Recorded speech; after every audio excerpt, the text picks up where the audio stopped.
Article 3, Section 4 in the 1987 Constitution provides, no law shall be passed abridging the freedom of speech, of expression, or of the press, or the right of the people peaceably to assemble and petition the government for redress of grievances. Mao kini ang haligi ug sukaranan nga gibasihan ni ining tulumanon. Straight to the point. Straight to the point. Tulumanon sa patas ug labas nga mga balita. Interviews, investigative reports, undanon nga mga diskusyon ug de prinsipyo nga mga komentaryo. Straight to the point. Straight to the point. Ug karon, aniya ang inyong anchorman. Straight to the point. Ang tagpagtagado sa mahigalang ito mga dugang hisgutanan rong buntaga mga suking tigpaminaw. Ni ane isyo mga higalang maka murutag another lesson sa mga magtiayon or tanaw nilan kay mura man hinunog na himo ning askang ahaka mga suking tigpaminaw. Kini bang manag live in ni sila? Ha? Mura ni siya kuan ba day? Nindong ka to salida day nga kuan day? Abi mong naras pinikula?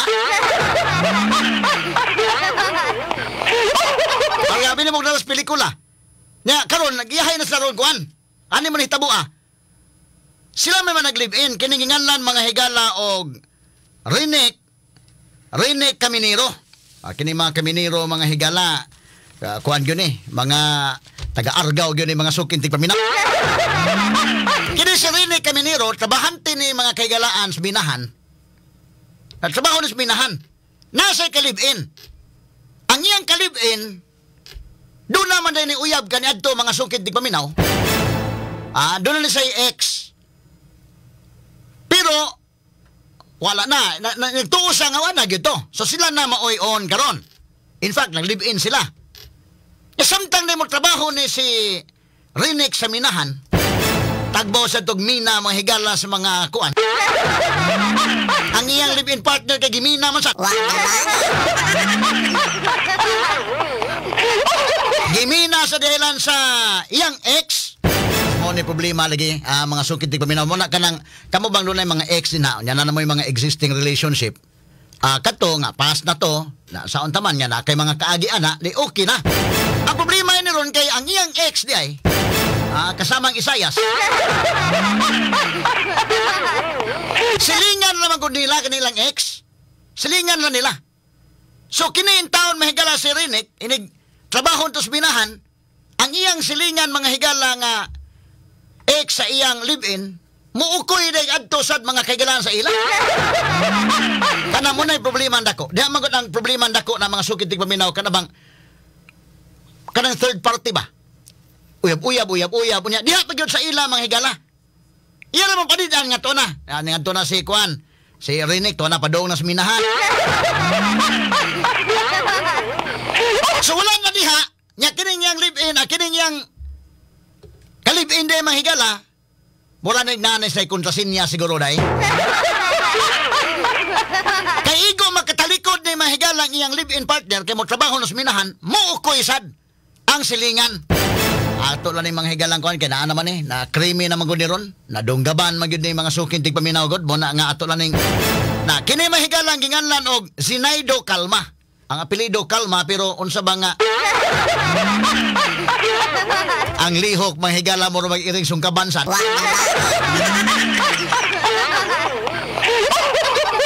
Nagsalig siya kay sa dalagit magtrabaho ang live-in partner ining iyang ex. Paita din no kanang magud ex ba niya nara mo silingan ma. Kon magud kayo niya simpre magkinidhatay pa man dolan.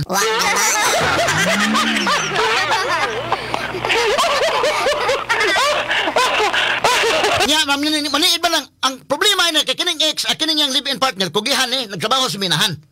Ha? So giya day bilin lang kaday ako lay trabaho. Inigsakay sa bus karon. Mo para nagbas to na. Naniid ba na ng silingan kay kini des kalma wa may trabaho dayken. Diha man ka problema ron kay imong karibal ron diha ron. Wa na ka magdahom kuan. Wa may trabaho. Di way hago. Pastila ning kalakiha may gala. Ha? Igo mo sakay bus mga kagalaan kini si Rinek, ha? Amo na to'y sinyas nila dayon. Muukoy day pod matod pa mahigala mo puli dayon dito ang ex, ha? Matod pas mga nakuha na tong report, sige-sige na din eh. Wa sila magdahom, kiniligi usahay mo na. Kamu diha nga maghimo mga kuan, bantay-bantay gyud mo kay bida. Nagi panahon nga di damhon. Wa magdahom nga ni uli og kalit. Kini si Rinik. Di man kuno ingon nga uli manghigala kay nagduda sa day. Ni uli siya nga duda kuno nahabilin ba to niya kuan ni uli sayo. Kuan na guni kana na ang wa sa magdahom nga muuli din ang mga orasa. So pag uli sa balay mura ning kuan kay ingon mura kag salida ni day nga katong kuan kadto bitong unfaithful man siguro to nga salida. Ni sayo man kung uli manghigala ning nagtrabaho sa minahan. Pag uli sa nagtrabaho sa minahan mahigala. Tan-on siyang kwarto, mura mang nagkagubot ning kwarto, mura man og dunay nag-wrestling. Nagkatag ang mga gamit, unya, murag gyaging giwrestlingan ang ilang kama ba?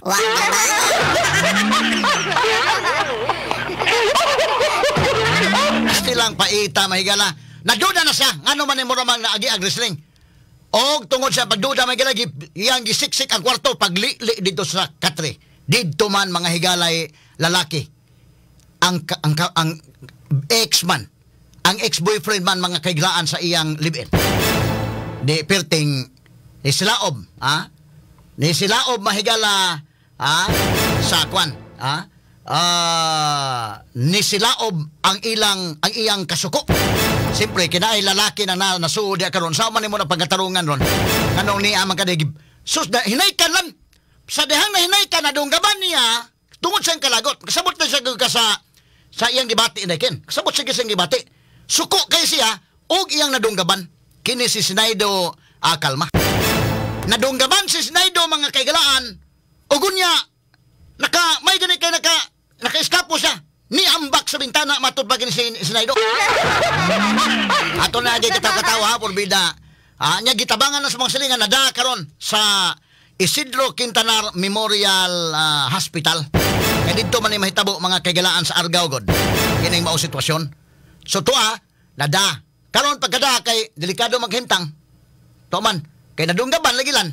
Magkasabot na ka sa gibati po ning Rinik. Ang problema dili masag kasal.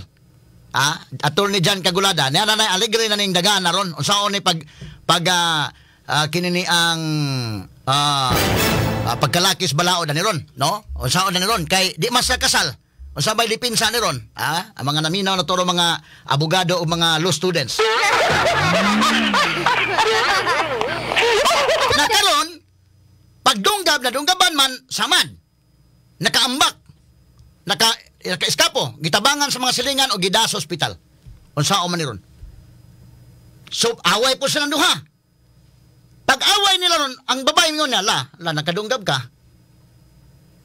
Nakigsabot sa na imbes kay masuko sa babae. Nakigsabot sa babae nga, libiin man ta, ay nalagsaba nga unsa ni. Ato lay non nga kanang trespassing ni. Nay kawatan nga nagasod.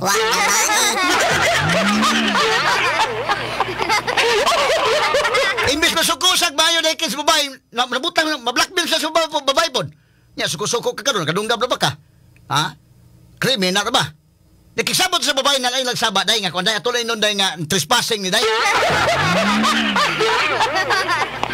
Tuod man may galay lagi pa Blatters Police. Ang Blatters Police ito nga ni ay nakasuod sa ilang kwarto trespassing. Pagsusi pas pulis kay kini pulis may galay nag-imbestigar kay ilang man sa nag-imbestigar og klaro nga ngano man nakasuod ba dito. So kawatan ni nya nganon dito man sa Ilawom Katre. Pagsusi pagsuta pas kapulisan kay naso dito di man day nga kawatan day. Naman day po relasyon day sa babae. Naguroy. Ex-boyfriend man day niya. Kaya pagutanan mo ko na ngano nagkasuod man dito sa kwarto. Ngano nagkasuod, ngano naabot man dito sa Ilawom Katre. Grabe masagbot trespassing mga higalangan. Tugod ka sa Ilawom Katre mo trespassing.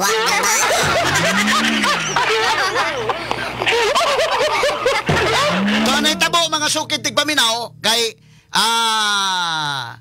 mag-ibisigas pulis sila nga ni ame trespassing ning tawhana among ipablatter. Sa paduhan nag-uban inday ken mato pasto nakuha ang report. Pero kining babae day murag kuha sa iyang live-in partner ni nabutang sa ring kuha ni siya turns between two lovers ni. Ay ang iyang kalibin, pero kato usa nahigugma man gyapon sa atong usa. Kay sige gusto lagi hapon lan, ha? Nga aron nga maluwas ning usa, iya lang gikuan nga kuan taday nga ni trespassing to. Di na lang kamo, di na wala lang masuko ni si Rinek mga higala suko gud sa lagot sa iyang live-in partner ngano man kang naon sa maka. Pero yung live-in partner nga, kana kadunggab ra ba ka? Ha? Aron maluwas ko ni day, nasayloan lang tila sa day nga sige, ay na lang ko ana dia nya. Luwasan na lang sa ko nga tolay inon nga kawatan to nagkasuod na trespassing to. Pag abot sa pulis mga higala kay naibisigar sa pulis ingon ang pulis nga ngano nagkasuod ba dito unsang hitabo pag ibisigar ron nahibaw-an man nga boyfriend ay niya ex-boyfriend nga naa paslay text pa day gyapon sila nanalahi ng kamada ron natanggong ron sa kapulisan ni noon kini mga higalang live-in partner paitaton nga tagag pagtagad ni Daikin kay lisod man mga higala og kuan naunsa na ning kalakihalan ni sus Ginoo ko ni dakong kasamo kini mga sukid tigpaminaw dako mga higalang problema o dako na hinuong nasudlan nga ka problema sa ilang ka dili man ni kaminyoon kay kuan man kini ni ang wa man sila mga higala makasal pero dako ning problemahan na hinuon nga ilang nasudlan mura ning nakasagyod kining babae nakasa ning babae kay iyang ex mahigala iya pa man ay kuan sige pa man ismukoy unya sa babae na-trigger ang lalaki nga nakasasad kasi pinagsilos ang lalaki kadunggaban tong usa karon na priso na noon sa higala ato sa ditagag pagtagad mga higala be kay atong kinini ang ni ana mahigalas tong linya ron kay ato sa ning hisgutan mga sukid tigpaminaw ang atong kapulisan sa Argao nga maoy naka-responde niini mga sukid tigpaminaw ato sang mahinabi si Police Major Andy Michael Roque niya sa atong linya karon mahigala atong hatagag pagtagad labot ining maong problema. Lahat ng tanong straight to the point. Major Andy Roque mayong buntag sir live daron sa DYHP RMNC Boss Attorney Rufil Banyok ni sir. Yes, good morning attorney. Sir, kumusta naman ang kadtong nadunggaban? Unsa na may medical bulletin niya sa pagkakaroon? Nya nakig-coordinate na ba sa inyong opisina labot aning hitabua? Ang sir sa napa sa Talisay sir, si ang nadunggaban nya stable naman ang sir ang condition. Nya gahapon sir nangari sa station ang iyahang igsuon mga babae para istorya sa kang Mr. Caminero nya naka-call man sila sir nga mag-settle lang sila so di na sila magpasakag kaso nya si Mr. Caminero nila gasto para sa pagpatambal sa natunggaban. Stila ning hitabo sir no. So iyan to maayo na lang to sa hospital po down. Asa man ang igo sa iyang paglunggab de sir? So kanya sir nasuyo sa igo sa dool sa koto-koto nya napod siya sa mat sa iyang lapalapa. Kini ni ang at least na siya sa stable nga kahimtang karon. Yes sir, so far sir sa pag-adto sa atong investigador gahapon stable naman sa ang kondisyon sa nadunggaban. Mura grabe ang mga twist sa panghitabo sir no kay pag sumbong linha sa inyong opisina nag-uban pa ning manag-live-in kay magpablatter sila ilang yung pablatter ning nasa ospital unta. Mao ning istorya sir no? Yes sir, ang pablatter nila nga naay kuno ni sulod sa ilang panimalay nga nagditudahan nilang kawatan mga tong pagsubay nga na may dugo sa balay nila motong ni angkon ang si Mr. Caminero nga nadunggaban niya ang iyang gireklamo nga nisulod silang panimalay. Ingon man tos Caminero nga nainisulod silang panimalay pero ingon siya nga sa kuno unang giatake sir. Ang sa atong pag-concert yung sa atong pag-interview kay ang pagsulti niya na pag-abot niya sa balay mo tong naka-con siya nga dahil dili sakto sa ilang panimalay mo tong nag-con siya, nag-check siya sa ilang kwarto na mo tong nakita man niya ang con sa ilalom sa katre ko no. Sumutol dito sila katre mo to na hinaykan niya yan dunggaban hinoon. Mo na sir ilang pakigkuat mo tong nadunggaban ng pag-concert ang ang ilang gireklamo nga sulod silang panimalay. Oo. Pero wala na po sa ang ilang gipablatter sa trespass to dwelling lang wala sa mingon niya kawatan to na nakawat nga butang wala ra. Wala ra man sir. Mo kundi lang gidudahan ra nila nga kawatan siya. Okay, nakasuod man kuno dito. Giunsa man ninyo pag interrogate sir nga inyo nasakpan nga lahi din ning anggol, dili din trespassing, lahi din ning anggulasan. Kakuan ra po sir sa atong pag-interview ni ang kuan ra po ang concern kalibin na sila relasyon sa una na po sila communication karon. So sa to pa sa una niyang ka boyfriend, ex-boyfriend niya ni pero sige gapon ilang communication on niya. Sige lang gapon di sila gapon. Mo ning tabuan nga nakasuod sa kwarto. Mo tong concern duda sir. Oo. Kini man nag-live-in sir pila ka tuig na man kuno nag-live-in? Ang kuan man nila sir, pag live-in nila kay dugay-dugay na ang sir kay sa nasa 6 years naman nilang kinamagulangan. So doon na sa mga anak nga ni Diay kining kuan kini man nag-live-in. Yes sir, na sila itulog ka anak sir. Sus Ginoo ko. Oho. Unya mo to nga pero insulti ni ang kuan. Insa man gisiparit ninyo og pangutana ang babae sir sa lalaki? Wala sir, gipadayan mo magpag-interview sa kuan sa kalipin niya sir atong kay ato mang gihold ang laki pag kanya nakadungkab siya sa concert sa yang gireklamo niya sa balay. Oo, kay pag report niya dito nga nakadunggab siya, siyempre inyong gihold dayon sa atong kapulisan, no? Pero ang iyang katarungan nga no nga nakadunggab siya dili to permiro nga kuan dili pa crime of passion ang hinungdan. Permiro niya nga night trespassing nga nitabo, unya siya may unang gi-attack. Mo ni sa istorya ha sir, no? Yes sir, mo na yung kanya katong murag kanang depensa na lang kay nisunod man sa ilang panimalay sir. Oo. But automatic lang sa inyong patchad niya, inyo lang sa nang i-hold kay nakadunggab man. Niya angkon sa sir nga nakadunggab gyud siya. Yes sir, angkon raw po siya pagkuan na nadunggaban niya ang concert. Nisunod silang panimalay. Oo. Ang rason niya nga yan nadunggaban tungod kay ni anha ni trespass ni motong yang gingon nga giunahan pag kuno sa attack. Mo ni sa iyang version.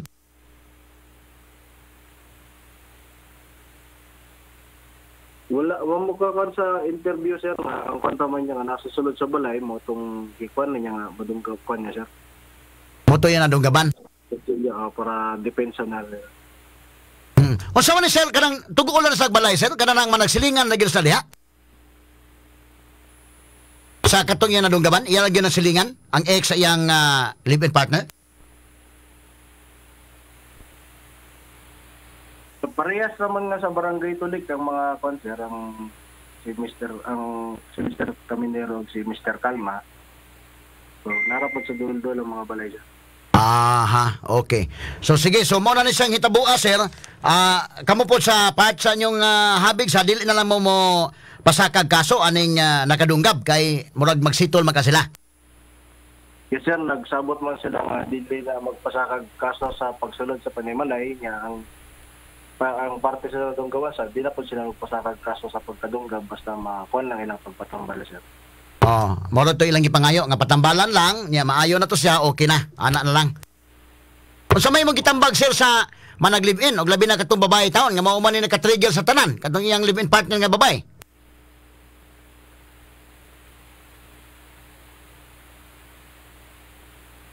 Hello sir. Panuan ko sir, istoryahan man po sila sa atong kandire personnel dire nga kung unsa may nang kundi ha ng pag-ipon nila nagyapon kay para po sa mga anak nila sir na luoy po ang mga bataan na kung magtinaon sa man silang duha diha. So kung na to sir kang bahay kung mahimo nang kanang loyal ba. Kuan lang sir, imo lang tambagan tong babae kay kamo may naagi da sir nga kuan lang kay namong na mahinon mas may pag stick to one na lang gyud kaday kay lisod man kay magdagandaghan. Mo may nagkaamong hinon ning tanan aning galakiharon nagproblema ang usa na dunggaban ang usa na priso. Opo sir, yung mga bata sa niya kuan ni sir kasi mapasagdan nila sir ba kung sige magpadaylo na ng problema nila. So 7 anyos pa in taon ning kinamagwangan sir unsa may edad sa mga manghod in taon? 6 to 7 years na naman itong kinamagulangan sir niya kasunod naman halos ang concert mga bata. Oo. Okay. So unsa na lagi gihuwat ninyo karon sir aron makagawas ng suspect nga naa diha karon natanggong man na karon sir no kini si sabay nga sir Rinek Caminero. Si Renick Caminero sir, Japon pa na concert nakagawa sir kay wala man po kay kanang gipasakang reklamo nga naka-settle man sad sila sa pamilya sa nadunggaban. So napagawas na po siya gahapon, sir. Sige, sir. Salamat kayo, Major Michael Roque, sa paghatag panahon na mo sa DYHP, sir. Salamat kayo, sir. Yes, sir. Mayong buntag, sir. Salamat, sir. Mayong buntag. RMN Exclusive. Okay, mo to mga higala si Kwan. Kinini ang Police Major Andy Michael Roque, mga higala sa ang hipi ito sa Argao Police Station, mga sukit paminaw por bida. Itabuak sa mga alam. Mapangutan na mo ka nga, pero meron lang ikuan ba nga ato trespassing, ha? Pero nakadunggab man siya. Siyempre, ikaw pulis mga sukit paminaw, magtanaw ka nga man kang nakadunggab man ka. Doon na misud sa amo. Mga tanaw ka nga nung nakasud to, kawatan to siya, dili kawatan sa man. Trespassing, kawatan day o kalipay.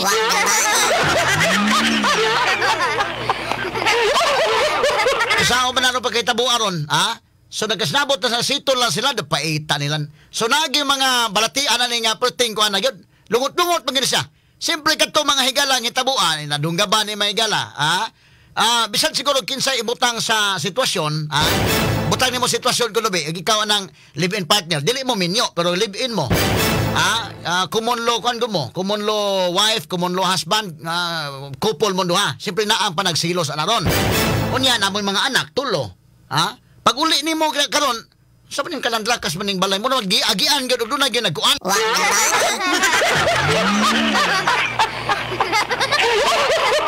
Mamagyan duda nga ano maning kuana sa pagsusi niya didto man manghigala pag li skatri ni ara man daning ukoy. Danahimo ko ning katawanan day kay kadabang nadunggaban niya ni nakadagan yang box bintana nga wa ma sus Ginoo ko wa pa gani magkapamurol nga nagakwa.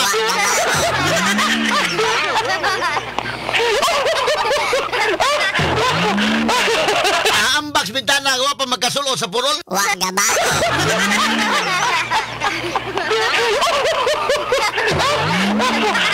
Kang paita ha. Nya karon og ikaw mo sa side sa kon parintin mo ning lalaki be. Lain-lain man ning mga anggol gudlan. O gani pug karon sa nadunggaban mo gabyar sa ka nga sa una nadunggaban man na. Bayrin niyo na. Tabangin ninyo na kay nadunggaban man. Pero ikaw pud lan og palintan parinti ka nang nadunggaban, siyempre sa bukod ba kay kinabuhi ko na. Og imo na karong igsuon simbako lang.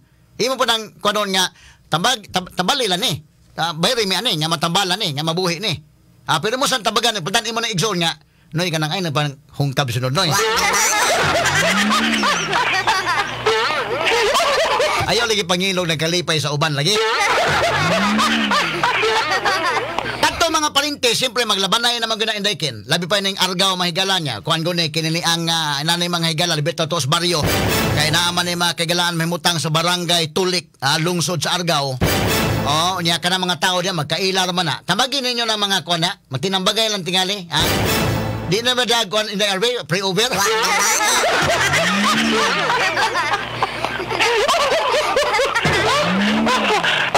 Palayo siguro nga papuyan ang layo ng kuana. No mo gid trabaho sa guni may gala sinaydo. Naay mo paubaya gyud ana nga usa indayken. Dapat mga sukid dig paminaw nga kuan gyud. Ay mo lagi hinuon mo bag kuan ba? Sa side sa lalaki og ikaw karon imo na karong amigo na lalaki de kasabot ka bisag sa butang inyong kuan. Try to put yourself in the shoes aning lalaki. May sakit sa dughan day. Pag uli nimo imong ang kining sad-an aning tanan gyud naka-trigger ni kining babae man gyud. Pero usahay pod mahigala makaingon sa gyapon nga kining babae nga sa taman nga wa man mo stick to one usahay makaingon na sa kita nga di pud ta maghukom. Kay basin unsa gyud iyang gibati sad mga sukid paminaw nga nganong nana nga ni-entertain sa glaen pa gyud. Onya kini magud si kuan mga higala si Sinaydo bata-bata man ni kuntang rinik. Onya way hago ning lawas ini kay way trabaho. Kini si rinik gud usahay mga higala gikan pas minahan in taon so maguli is balaylan mo nahago ba.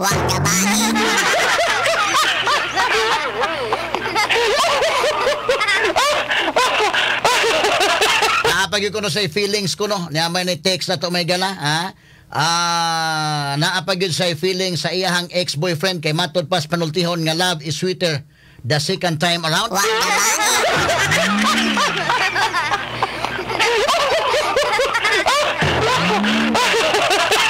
nadunggaban hinuon mga sugid tigpaminaw. So kasabot ka sa side sa laki, anong nagkadunggab maka? Nadunggaban gyud kay usan lima kag naay lalaki ni suod sa inyong kwarto. Unya ex-boyfriend pag usaw man nimo naron imo ino trespassing naman ning ex-boyfriend. Ngano naman ka sa ilawom sa kama sa katri unsa may ikatubag ana nasa ilawom sa katri di ako sa ilawom sa katri na ko gi kuan nagitan-aw.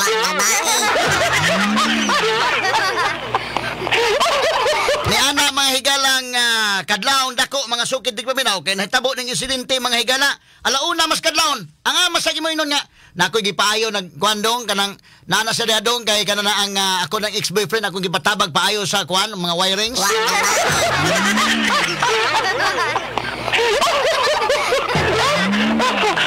Askang paita mga sukid tigpaminaw. Mao ni ang sitwasyon karon pero naka-trigger aning tanan. So sa mga babae siguro indekin, diha pud na buhata sa kuan gud sad oy, sa balay.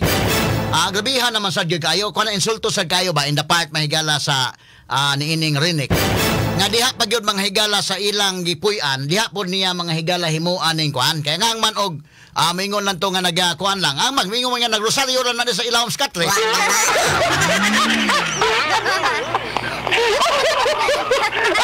Pag silos ka rin, kay nung sa man ka din ng ano niya magkasilawom sa katre. Unya labi ba na ilawom sa katre niya, ex-boyfriend, siyempre mura gaga, ang iyang kalagot day, makasabot yung mga tao ron, nga naminaw sa tong tulumanon. Ulbo gyud ang kalagot, no? Ulbo gyud, no? Doon na may kaagi na akong kalibin na partner ron, sakit o kasuko, ang iyang gibati mga sukid tigpaminaw, nga nganong naa ka din ha. Diyan sa mga pagkatarungan. Anong sakpan ka diha alan sa uban ni mo ron nakasilaw sa katri moingon ka gakuan nagrosaryo ko diri nek ang ako ba ako giampo inyong pamilya ba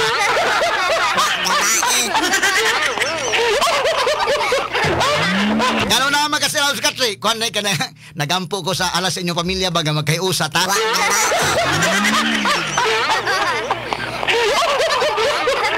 paita mga sukid tigpaminaw lisod man ni karong kuanan, lisod kayo mga higala ning matawag nato mga higalang katarunganon, no? Lisod kayo mga higalang ibutang ta mga kaigsunang pagpangatarungan ani ron, no? Paita ining sitwasyon na mga higala. Ato sa ning kuhaon ning report ni Lailin Rabanes Arigada sa kay lisod man glan. Nanong kanagon sakpan mo kanagon mga higalang naay lalaki sa inyong balay bisa pag nara sa sala nya wa makahibaw ang kalibin ba imo niya paybaon man sensitive ba na kahigod kay trespass kon man kanang intrusion sa privacy mababae man ka or malalaki na ay imong bisita imo paybaon partner nga natay bisita ako lang sang gitimplahan og kape ha no kana na ilawom sa katrin sa man na pagpagatarungan nga magimoy nun nga kuandong kanang hapit na magong kwarisma dong nagsinakulo mi dong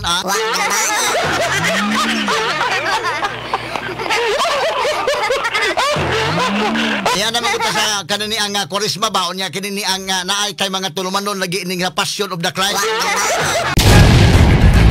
Matalinong talakayan, napapanahon at pinag-uusapan.